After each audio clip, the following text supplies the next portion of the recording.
Geologic records and ancient myths converge on a single origin for the Katmun Valley. It was once a vast lake known as Nag Daha, which became habitable only after its waters cut through the southern hills and drained away, leaving behind a basin of rich sedimentary soil. This fertile landscape drew in the Nip clan, the Gopalas.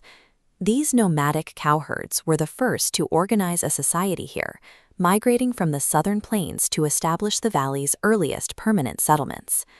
Their governance took the form of an absolute monarchy, guided by tribal councils and legitimized by the sage Ne Muni.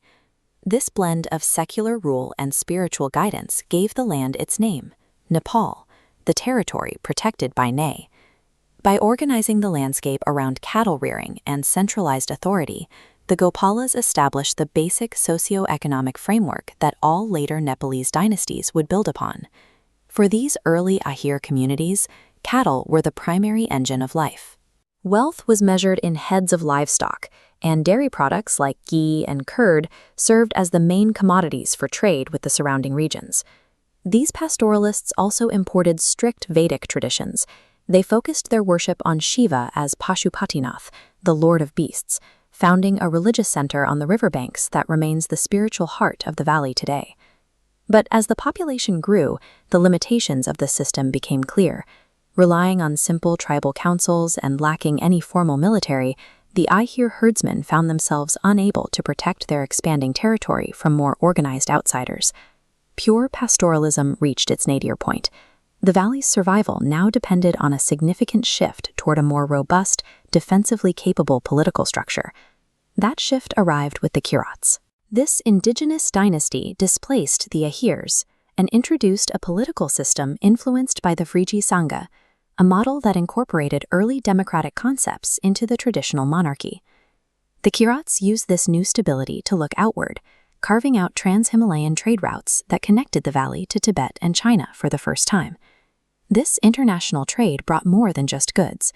It brought Buddhism, evidenced by Emperor Ashoka's visit and the installation of stone pillars that proved the valley was already becoming a site of religious integration.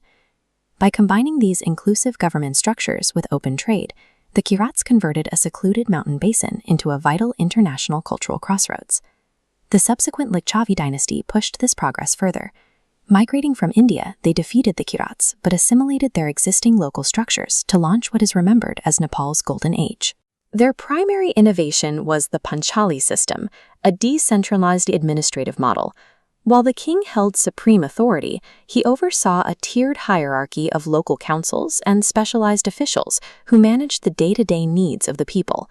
Inscriptions from this period record the specific reach of these civic bodies. They managed everything from irrigation canals, or pranali gostika, to health recovery centers, known as Arogyashala. This administrative precision allowed for a massive cultural zenith.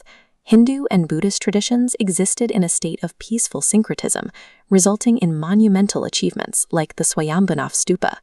The Lichavis demonstrated how a civilization peaks when administrative complexity and religious harmony are held in perfect balance. As the classical era ended, the neighboring Pala Empire rose to power in Bengal. Though they shared a similar cultural sphere with Nepal, their approach to empire was very different. The Palas acted as a regional engine for Buddhist expansion.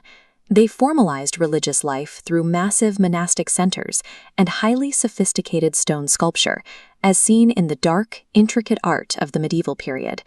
But the Pala administration was a massive, top-down machine. They divided territory into rigid provinces called bhuktis and smaller divisions called vishayas. Sustaining this required an immense array of officials, from foreign ministers to specialized tax collectors for river crossings and buffalo farms. While the Lichavis found stability in decentralization, the Palas showed how unchecked administrative bloat eventually creates a fragile and unsustainable state. These two paths led to very different ends. The Lichavi legacy provided a stable foundation for centuries of Newar culture, whereas the Pala Empire suffered through repeated cycles of decline and brief, desperate attempts at revival. Eventually, the sheer weight of its own bureaucracy and growing internal fractures caused the Pala Empire to fragment into smaller, competing local powers.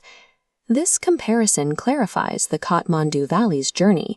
It saw a primitive settlement of herders grow into a sophisticated, multi-tiered nexus of global trade and faith. Ancient Nepal's enduring legacy is its remarkable capacity for synthesis, blending agrarian roots, a democratic spirit, and administrative brilliance into a singular, resilient civilization.